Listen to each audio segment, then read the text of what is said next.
Assalamualaikum warahmatullahi wabarakatuh. Alhamdulillah bi'ni'matihi tatimmus shalihat. Asyhadu an la ilaha illallah wahdahu la syarika lah. Allahumma shalli ala Muhammad wa ala ali Muhammad wa ba'du. Yang kami hormati jajaran pimpinan Pondok Pesantren Tazakar, para muassis, masyayikh, asatidz kiram, luar biasa. Saya nggak nyangka forumnya bakal kayak gini. Pikiran saya, oh mungkin santri atau ustadz baru ini. Ternyata keluarga besar nih. Keluarga besar. Ya, ini sebetulnya materi yang sangat umum di dunia wartawan. Jadi sebelum saya jadi wartawan atau sebelum kita terjun ke lapangan, kita dibekali dengan ini tentang kode etik jurnalistik. Tapi dalam penerapannya, kode etik jurnalistik itu bukan hanya untuk wartawan, tapi ini adalah panduan kita untuk membuat konten. Buat konten itu kayak gimana sih? Apa yang layak untuk kita jadikan konten? Apakah sekedar pamer-pamer mobil baru gitu misalkan, atau baru beli cincin buat istri terus kita pajang di TikTok nih, cincin istri gue nih baru nih, berlian berapa karat, atau seperti itu? Atau kita mau ngomong di tempat ini adalah aset wakaf yang didedikasikan kepada umat dari para mukhlisin. Nah, itu kan kelihatan banget beda deh. Mana yang bisa kita expose untuk menjadi konten dan bernilai dakwah, atau sekedar konten yang hanya melampiaskan nafsu duniawi kita. Nah, di sini itu kita nanti diajari tentang apa yang itu valuable, yang bernilai tinggi, atau yang valueless, yang tidak bernilai. Nah, itu ditentukan acuan dasar kita, salah satunya adalah di kode etik jurnalistik ini. Di slide berikutnya. Nah, apa sih kode etik jurnalistik? Nah, ini ada himpunan etika profesi kewartawanan. Ini ada di pasal 1 ayat 14 Undang-Undang Nomor 40 Tahun 99 tentang pers. Nah, cuman kita di dunia wartawan, kalau misalkan sore kita datang ke kantor, kemudian ditanya, kamu dapat berita apa? Oh, ini saya cuma dapat statement ini aja, Pak. Atau sesuatu yang gak menarik, itu langsung dibilang, oh kamu kena jerat dengan pasal gergetan. Oke, nah fungsi dari kode etik jurnalistik itu apa? Ada soal kita supaya terhindar dari hoax dan fitnah. Jadi kita punya satu elemen yang namanya verifikasi. Ketika kita dapat info Kecamatan Bandar dilanda banjir, apakah kemudian kita langsung men-share info itu, atau kita terpancing dengan rasa penasaran dulu? Kalau dalam bahasa Al-Qurannya itu fasobrun jamil. Ketika Nabi Yakub itu mendengar informasi anaknya itu dimakan serigala, itu kan nggak langsung percaya gitu aja Nabi Yakub itu, tapi langsung fasobrun jamil, Allahul musta'an wa ala ma tasifun. Jadi sabar yang keren lah kalau bahasa sekarang. Sabar yang keren itu gimana? Kita tahan dulu aja. Kita tahan, orang maki-maki kita, kita diemin tadi dulu. Kita diemin sampai dia udah capek, mulutnya udah doer gitu ngomongin ke kita. Nah, habis itu kita pelan-pelan lawan. Kita kasih alternatif, kita verifikasi, kita apakan. Jadi main panjang ya intinya. Kalau bahasa Ustaz Lukman dalam teori penjualan buku beliau itu long tail ya. Kita main long tail. Jadi bukan ketika ada yang datang nyerang kita serang balik, nggak langsung seperti itu, tapi kita tunggu. Sama seperti halnya The Art of War, Sun Tzu nih Ustaz Ferry masih tahu banget. The Art of War-nya Sun Tzu itu kan buku wajib yang dibaca setiap orang yang mau jadi hikam. CIA itu mana? Amerika. FSB mana? Vladimir Putin, Rusia, Mossad, Israel, dan lain sebagainya. Mereka sebelum turun lapangan itu belajar namanya Sun Tzu. Sun Tzu itu gimana? Sun Tzu itu dia seorang panglima perang yang hebat. Ya. Dia mengajarkan cara untuk menyerang musuh itu bagaimana sih? Apakah musuh sedang gagah-gagahnya, pertahanannya, fortified wall-nya sedang kuat-kuatnya kemudian diserang? Kan enggak. Tapi tunggu dulu, penjaganya sampai pusing, ngantuk, udah lemah, udah ngantuk mulu, baru diserang sama musuh. Seperti halnya siapa? Agamemnon ya dulu di Yunani itu masuk ke dalam kuda Troya, masuk ke dalam areanya kerajaan di sana, kemudian dari kuda Troya itu mereka keluar dan menghancurkan kerajaan Troya pada saat itu. Nah, sama medsos itu juga gitu. Medsos itu kita ada saatnya kita nunggu, bermedia itu kita nunggu dulu sampai titik jenuhnya di mana, kemudian kita serang bil hikmati wal mau'izatil hasanah.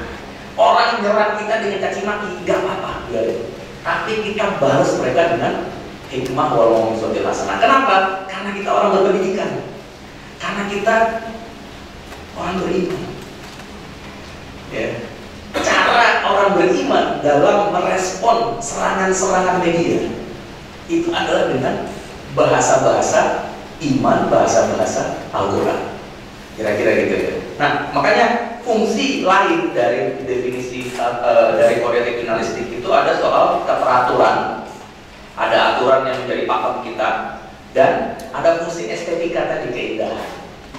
Nah, kalau yang suka sastra nih nanti akan cakep lah, Al-Quran ya. Kayak misalkan Hadratus Syekh Hasyim Asy'ari dulu meminta restu Syekhuna Khalil untuk berjihad. Itu kan kemudian dijawab oleh Syekhuna Khalil dengan ayat Al-Quran yang dibawa sama Kiai Asad Samsul Arifin. Itu luar biasa. Oke, next slide. Pasal 1, kita bahas ada 11 pasal ya di sini. Pasal 1. Coba Ustaz Ibrahim. Tolong baca pasal 1, Ustaz. Wartawan Indonesia bersikap independen menghasilkan berita yang akurat, berimbang, dan tidak berkritikan buruk. Oke, ada kata kunci independen. Independen itu maksudnya apa? Berdiri sendiri. Jadi media itu sebisa mungkin, meskipun juga tidak mungkin ya Pak. Media saat ini mau dibilang independen 100% itu kayaknya enggak deh. Karena di balik media itu juga pasti ada korporasi besar, ada holding, bahkan ada penguasa, ya gitu. Nah, penguasa, rezim itu sangat berkepentingan sama media. Kenapa? Kalau pemberitaan negatif itu terus bergulir, yang terjadi adalah Arab Spring, revolusi di mana-mana. Nah, terus gimana caranya? Dia harus dikendalikan media. Gitu. Cara mengendalikannya bagaimana? Bukan hanya platform medianya saja, bukan hanya perusahaannya, tapi tokoh-tokohnya, influencernya, itu juga harus dikendalikan. Pesantren sama, keberlangsungan pesantren itu boleh dibilang sebagiannya, ya sebagian besarnya, mungkin sepertiga atau berapa persennya itu dari media juga. Kita ingat dulu Gontor pernah mengalami persemar peristiwa 19 Maret. Itu kenapa? Provokasi loh. Oh ini kiai nggak bener ngasih makan santri, dapurnya nggak beres segala macam. Dari info-info hoax yang bergulir jadi bola salju. Kemudian santri ketika itu juga kurang literasi, akhirnya memberontak mau melawan kiai. Loh, kalau santri sampai memberontak sama kiai itu gimana coba taklim ya? Subatul Ustaz tiba-tiba hilang, berubah menjadi gak karuan. Kenapa? Karena pemberitaan, karena hoax yang terus bergulir. Ya, gitu. Makanya independensi itu juga ini meskipun sesuatu yang nggak mungkin, tapi diusahakan lah gitu ya. Kemudian menghasilkan berita yang akurat, berimbang, dan tidak berkritikan buruk. Maksudnya itu bagaimana kita membuat berita itu tidak didasarkan dengan rasa kebencian atau kesukaan. Ya faktualnya saja gitu bagaimana. Sama ketika kita mau menghasilkan konten, misalkan tentang misalkan kita baru datang nih ke Masjid Al Jabar di mana tuh? Jawa Barat ya, di Bandung. Nah itu kita kesampingkan dulu kesukaan atau ketidaksukaan kita sama Ridwan Kamil. Kita datang dulu, kita nikmatin masjidnya. Oh adem ya masjidnya ya, arsitekturnya wow keren banget ini segala macam. Oke, kalau kita nggak mau pakai bahasa yang fantastis, kita sebut saja ini arsitekturnya gaya dari daerah mana. Gitu. Kemudian kita bisa komparasi dengan karya Ridwan Kamil di daerah lain seperti apa, museum. Siapa yang tahu karya arsitekturnya Ridwan Kamil di tempat lain? Ada museum apa? Museum Tsunami yang di Aceh. Itu museum bentuknya kapal. Kok bisa Ridwan Kamil punya pikiran kayak gitu ya? Nah terus di Gaza yang terbaru Ridwan Kamil tuh mendesain masjid. Masjidnya itu bergambar bambu runcing, berbentuk bambu runcing 3. Siapa kemarin itu lembaga filantropinya? Saya bingung, lembaga filantropi apa? Masjid berbentuk bambu runcing. Dan itu sempat dipermasalahkan sama Israel karena menganggap bambu runcing yang paling tinggi itu adalah benteng perang yang buat nembakin artileri. Saking paranoidnya Israel itu sama barisan Gaza ya, kayak gitu. Nah, udah kita datang aja dulu, kita nikmati langsung dan kita alami langsung. Kita buat reportase yang bagus, kita buat konten yang bagus. Seperti halnya Gaya Ustaz Akbar tadi. Ini loh saya di Masjid Al-Jabar, tuh lihat ininya, mimbarnya kayak apa, orang-orangnya yang sholat jamaah di sini seperti apa, karpetnya empuk banget segala macam. Langsung komentar. Itu sangat baik menurut saya. Ya. Independen. Nah, kemudian berimbang. Berimbang itu maksudnya gimana? Jangan berat sebelah. Jadi jangan hanya dari satu narasumber kalau bahasa sederhananya. Jadi multi perspektif. Dari narasumber pertama dari Pak Kiai ngomong, kemudian dari guru juga ngomong, dari santri berkomentar, masyarakat juga berkomentar tentang pondok pesantren Nazaka. Nah itu akhirnya orang bisa menilai sendiri. Oh iya, ini Pak Kiai ngomong kayak gini, kemudian ustadznya juga setuju dengan ini. Narasinya sama, narasinya linear. Nah gitu, jadi semuanya ikut berkomentar tentang pesantren gitu. Pasal 2 ya, pasal 2 ini tentang wartawan Indonesia menempuh cara-cara yang profesional. Profesional itu maksudnya gimana? Ya mengenalkan dirinya sebagai wartawan. Jadi kalau nanti ada wartawan datang nih Pak ke dalam lingkungan pesantren, nah dia harus mengenalkan dirinya. Saya sebagai wartawan Republika, mohon izin saya ingin membuat reportase tentang kegiatan santri, tentang majelis taklim dan lain sebagainya. Jadi dia harus mengenalkan diri dulu, ya. Setelah itu baru dia melakukan proses reportase dengan memenuhi kaidah-kaidah jurnalistik. Pakaiannya harus rapi, ya jangan sampai wartawan itu baru datang kita lihat wajahnya aja kita udah emosi, nah gitu. Jangan sampai seperti itu ya. Meskipun memang ini agak sulit ya, apalagi kalau dia dari media-media kecil, itu nanti tinggal respon dari kitanya bagaimana. Apakah kita ingin mempersilahkan dia atau kita sudahi, misalkan Pak mohon maaf untuk reportase di sini Pak Kiai sedang tidak ada, atau apalah buat alasan yang baik, misalkan gitu ya. Itu kemudian pasal 3, wartawan Indonesia selalu menguji informasi. Nah ini verifikasi. Jadi ketika kita mendengar ada informasi postingan di Twitter tadi, ya, misalkan terjadi kebakaran di kantor kecamatan Bandar, nah itu kita jangan langsung percaya Pak, jangan langsung kita share, kita retweet atau kita share ke grup medsos kita. Tapi kita verifikasi dulu, kita pastikan benar nggak. Caranya gimana? Oh iya, di kecamatan Bandar itu ada teman saya, namanya si Budi misalkan. Saya telepon dulu, Bud, bener nggak itu kecamatan Bandar kebakaran? Oh enggak, bukan kebakaran. Itu ada perkumpulan jamaah di sana dan mereka semuanya mengisap sisa sehingga ada banyak asap. Nah ternyata bukan kebakaran kan? Ternyata info kebakaran itu hoax. Nah ini kalau di Di hadis nabinya itu bunyinya apa? Kafa bil mar'i kaziban ayuhan dita bikul lima samia. Jadi orangnya itu udah dibilang bohong kalau dia sekedar meneruskan omongan-omongan informasi dari orang lain yang belum tentu benar. Itu makanya hati-hati di sini. Verifikasi di kita namanya verifikasi. Ya. Kemudian ada asas praduga tak bersalah. Nah ini penting banget Pak. Ketika ketika ada permasalahan kasus hukum dilanda santri besar. Contoh kayak kemarin kasus Gontor itu kita sangat hati-hati mau nyebut pelaku apalagi korban, kita nggak berani pakai menyebut nama asli, tapi kita nyebut dengan inisial AM. Bahkan kita ingin menunjukkan keterhubungan pesantren dengan anak ini, sehingga kita menyebutnya dengan Ananda AM.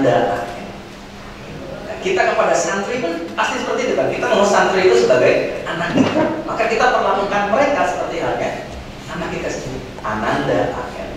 Kemudian pelaku itu kita tidak menyebut namanya.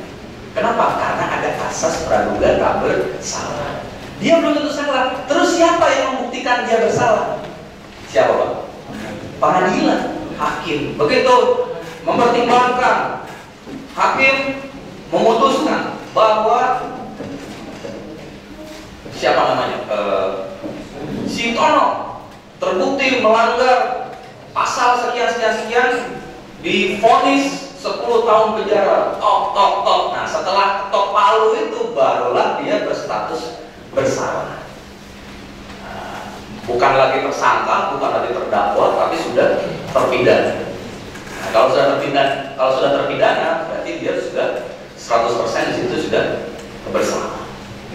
Bahasa istilah hukumnya itu harus dipahami betul. Kalau masih proses di kepolisian, maka bahasa hukumnya adalah tersangka. Nah, kalau dia sudah dari kepolisian sudah beralih ke kejaksaan, maka dia disebut masih dalam tersangka. Nah, sudah mulai dalam posisi terdakwa. Ketika disidang, posisinya sebagai terdakwa sampai vonis jatuh. Dan hindari penyebutan nama, pakai inisial. Ya, kenapa? Supaya semuanya sama-sama aman lah. Kira-kira begitu. Karena kalau ada salah sebut nama aja, apalagi kalau ada korban dan pelaku anak, anak itu peraturannya ribet. Itu nanti bisa panjang. Oke, untuk berikutnya saya coba lari ke pasal-pasal secara random ya. Nah ini, coba di pasal 5. Pasal 5, wartawan Indonesia tidak menyebutkan dan menyiarkan identitas korban kejahatan susila. Nah, korban kejahatan susila, korban kekerasan seksual, itu nama korbannya jangan sampai tersebut. Ya. Kenapa? Begitu korban itu diketahui namanya misalkan siapa gitu ya. Nah orang itu, oh itu si Anu tuh yang jadi korban kekerasan seksual, dia jadi malu. Nah itu harus dilindungi. Nah pasal 6 pasal 6 ya, wartawan Indonesia tidak menyalahgunakan profesi dan tidak menerima suap. Kalau ada wartawan yang ngancam, saya akan beritakan kasus bapak. Nah itu udah ngancam tuh Pak. Ini bisa dipidana wartawan seperti itu. Ya, dia sudah menyalahgunakan profesi. Pasal 8, pasal 7 dulu. Nah, ini pasal 7 penting. Ada kata-kata hak tolak, embargo, informasi latar belakang, dan off the record. Hak tolak, narasumber itu berhak untuk menolak. Saya nggak mau diwawancara, itu berhak. Ya. Kemudian ada embargo, tolong beritanya di stop dulu, nanti dinaikannya nanti, itu bisa. Kemudian informasi latar belakang, semacam kronologi peristiwa itu terjadi seperti apa, itu masuk dalam informasi latar belakang. Off the record, ketika kita diwawancarain, ya, dan kemudian kita tahu itu informasi yang sangat penting, yang sangat rahasia, konfidensial, maka matikan rekamannya. Saya mau ngomong tapi matikan dulu rekamannya. Nah, terus gimana? Apakah informasi itu Informasi itu tidak diekspos melalui mulut kita sebagai narasumber, tapi melalui mulut orang lain nanti. Biar si wartawan yang kreatif mencari-cari, gitu ya. Nah, coba buka pasal 10, Ustaz. Ini kalau ada pemberitaan yang salah, ya. Kalau ada pemberitaan yang salah, maka kita berhak menuntut media tersebut, ya, meminta untuk mencabut informasi itu, meralat itu misalkan sehari kemudian, ya, atau di waktu yang sama, di hari yang sama, itu media tersebut membuat klarifikasi bahwa yang dimaksud dengan pemberitaan tersebut apa, ya, seperti itu. Oke, kita ke slide yang terakhir. Oh maaf, sebelum yang terakhir. Oke, ini tentang bagaimana kita mau memproduksi konten. Pertama, kita punya panca indera. Kita datang menghadiri langsung sesuatu yang menjadi objek konten kita. Misalkan kita ke kantor KPK, Pak. Di situ kita ketemu siapa? Yang lagi sekarang bermasalah dengan KPK. Rafael. Oh, Rafael Alun, Pak. Ini Ustaz Nanang ada masalah apa dengan Rafael? Dia minta berbayar soal pajak dan sebagainya. Tanya langsung dengan Rafael. Pak Rafael, Bapak beli motor Harley itu pakai duit pajak ya Pak?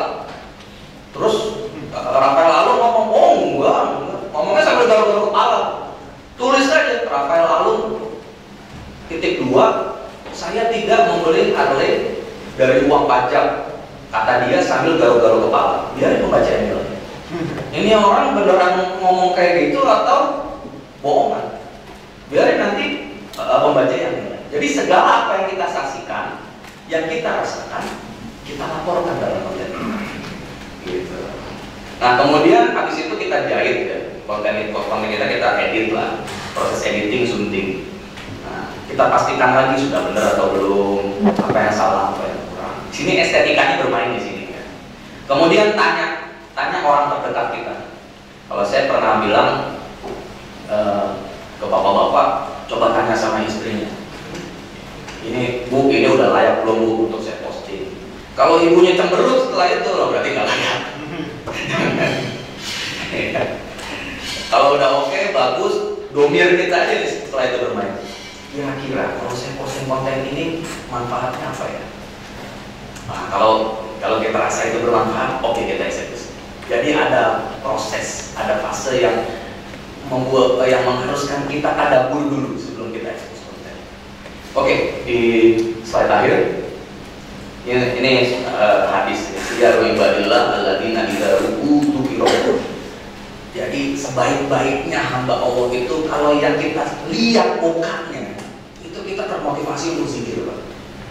Jadi ketika kita lihat siapa ini Habib Umar bin Hafiz itu misalkan, Masya Allah, itu memancing kita untuk bersolawat ala Muhammad karena memang beliau keturunan Fatimah Qadam, Muhammad bin Ali Ba'alawi sampai pada Ali bin Thalib, Fatimah Zahra binti Rasulullah. Nah, sejelek-jeleknya hamba Allah itu yang kalau kita lihat aja itu kita udah pengen mukul dia, Pak. Ya. Ketika kita lihat dia, oh ini orang yang paling jelek nih. Nah sama. Konten juga kayak gitu, konten yang baik, ya, konten yang baik itu yang ketika kita nikmati, yang ketika disaksikan dan dinikmati oleh orang lain itu kemudian termotivasi untuk ibadah. Konten yang buruk, yang seperti apa?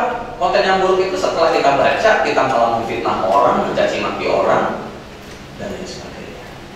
Nah, kayak apa kontennya? Silahkan kita racik sama-sama. Kira-kira gitu ya. Baik, untuk selanjutnya nanti akan disampaikan oleh pembicara yang lain, mungkin juga nanti akan ada dialog.